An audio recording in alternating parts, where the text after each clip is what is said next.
Hola mundo, hola gente, sean bienvenidos una vez más a Principios de Medicina. El día de hoy hablaremos términos anatómicos importantes que debes saber. Sin más rollo, comenzamos.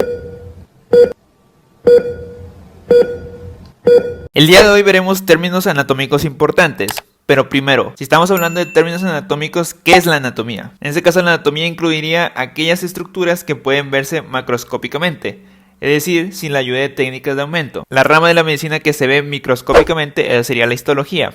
En este caso la anatomía se ve macroscópicamente. El término de la anatomía procede de la palabra griega temnien, que significa cortar. En este caso, la anatomía está ligada a lo que sería el origen de la disección. En este caso sería a través de la disección de cadáveres. Y bueno, la anatomía se puede estudiar con un enfoque regional y un enfoque sistemático. El enfoque regional más que todo es cuando estudias solamente una sola parte del cuerpo. Por ejemplo, la extremidad superior. Y en esa extremidad superior estudiarías lo que serían los nervios, los vasos sanguíneos, las venas, las estructuras que conforman lo que vendría siendo la extremidad superior en este caso. Y en un enfoque sistemático, estudiarías el cuerpo a través de sistemas.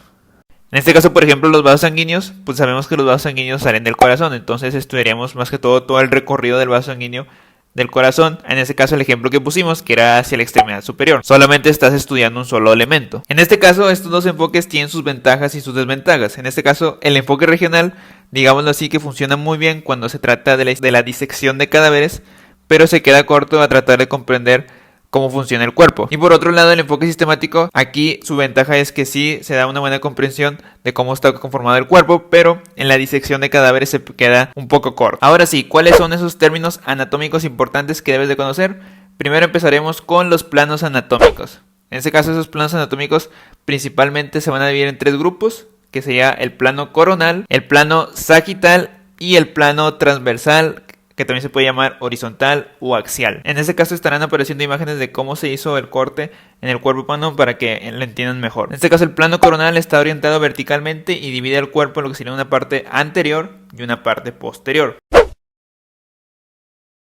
El plano sagital también está orientado de manera vertical, pero son perpendiculares y más que todo va a dividir al cuerpo en una parte derecha y una parte izquierda. Y al plano que discurre a través del centro del cuerpo, dividiéndolo en dos mitades, derecha e izquierda, se le denomina plano medio sagital.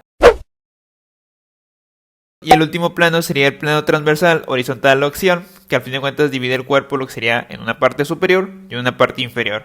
Así es como se hizo el corte. Ahora, los siguientes términos son términos para describir lo que sería la localización. En este caso empezaremos primero con el término anterior o ventral, que más que todo se refiere adelante. Por ejemplo, en esta imagen podemos decir que el corazón es anterior a la columna vertebral. El siguiente término sería posterior o dorsal, que al fin de cuentas se refiere atrás. Entonces, en este caso podría decir que la columna vertebral es posterior a lo que sería el corazón. Los siguientes términos sería medial y lateral. En este caso, el término medial hace referencia a que está cercano hacia la línea media. La línea media es la línea que está en el centro de nuestro cuerpo. Entonces, podemos decir que la nariz es medial a los ojos. Y el otro término sería lateral, que al fin de cuentas ese término lateral es que está lejano hacia esa línea media. Entonces, podemos decir, por ejemplo, en la posición anatómica de la mano, que el pulgar es lateral a lo que vendría siendo el meñique. Los siguientes términos serían superior e inferior. Volvemos a esta misma imagen, que es una vista lateral del tórax, que al fin de cuentas superior es arriba, entonces podemos decir que el corazón es superior a lo que vendría siendo el diafragma, y el otro término sería inferior, que es abajo, entonces podemos decir que el diafragma es inferior al corazón.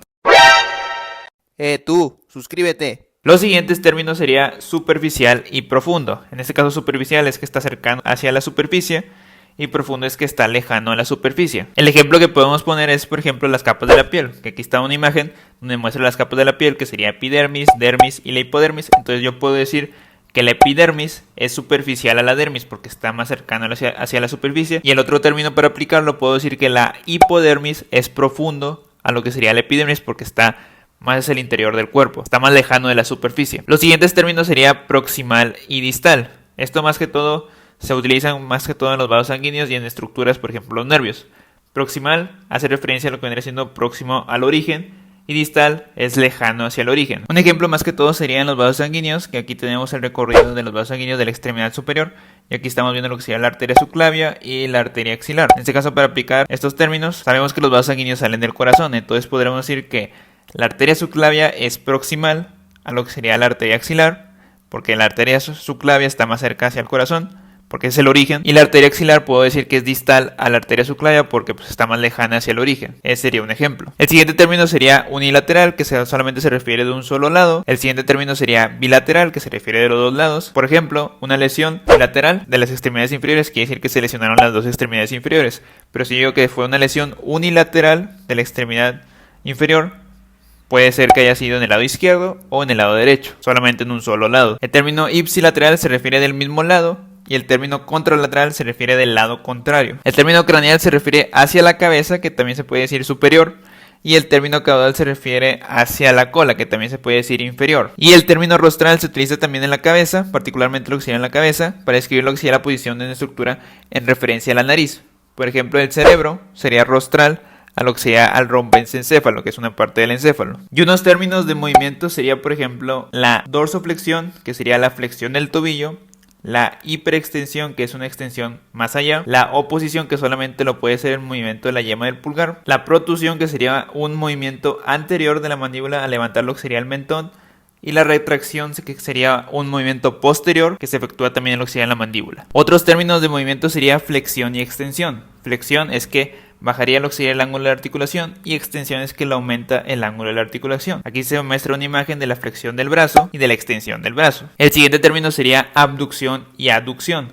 Aducción con D es llevar algo hacia la línea media y abducción con B es llevar la extremidad lejos de la línea media. Por ejemplo, el brazo, aducción lo llevas hacia la línea media y abducción lo llevas fuera de la línea media. El siguiente término sería rotación, más que todo es que gira una estructura sobre su propio eje. Y el siguiente término sería una circundicción, que más que todo sería una combinación de movimientos de la flexión, de la extensión, de la abducción, de la aducción y de la rotación. En este caso, uno de esos ejemplos sería la articulación glenohumeral, o también llamada la articulación del hombro. Otros términos serían elevación, que más que todo es que se vaya para arriba, depresión, que se vaya para abajo. Unos términos relacionados con el pie, inversión, que más que todo es que la planta del pie ve hacia la línea media, y la eversión es que la planta del pie ve hacia afuera. Otros términos sería pronación, que a fin de cuentas pronación es llevar la palma hacia atrás, es decir, hacia posterior, y la supinación es llevar la palma hacia adelante o hacia anterior. Y bueno, eso sería todo por el video de hoy. Si te gustó, dale like, suscríbete que no cuesta absolutamente nada y activa la campanita para que no te pierdas ninguno de los videos de principios de medicina. Adiós.